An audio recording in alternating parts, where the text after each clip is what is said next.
চলতি বছর ওমরা যাত্রীদের জন্য 5টি রোগের টিকা বাধ্যতামূলক করেছে সৌদি আরব।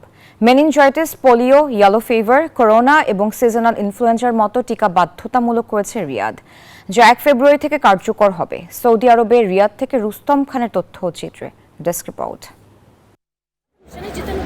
হজ যাত্রীদের মতো উমরা যাত্রীদের জন্য মেনিনজাইটিসের টিকা বাধ্যতামূলক করেছে সৌদি সরকার। চলতি বছর উমরা যাত্রীদের জন্য মেনিনজাইটিসের টিকা সহ মোট 5টি রোগের ভ্যাকসিন বাধ্যতামূলক করেছে দেশটি।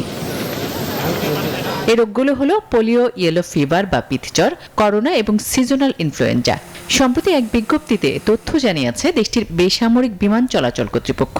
জানায় উমরা পালনের অন্তত 10 দিন আগে বিশ্ব স্বাস্থ্য সংস্থা থেকে স্বীকৃত এসব টিকা নিতে হবে যাত্রীদের। বাছাই করা আলু আর স্পাইসি সিজনিং এ প্রাণ পোটাটা চিপস নাকি বিস্কিট খেয়ে বুঝে নাও। এমনকি ভিজিট ভিসায় আসা ব্যক্তিদের জন্য স্বাস্থ্য পরীক্ষা ও মেনিনজাইটিস এবং ইনফ্লুয়েঞ্জার টিকা বাধ্যতামূলক করা হয়েছে। আগামী 1 ফেব্রুয়ারি থেকে নতুন এই নির্দেশনা কার্যকর হবে। এখানেই শেষ নয়, উমরা যাত্রীদের সবাইকে টিকা সংক্রান্ত সনদ নিজেদের সঙ্গে রাখার পরামর্শও দেওয়া হয়েছে।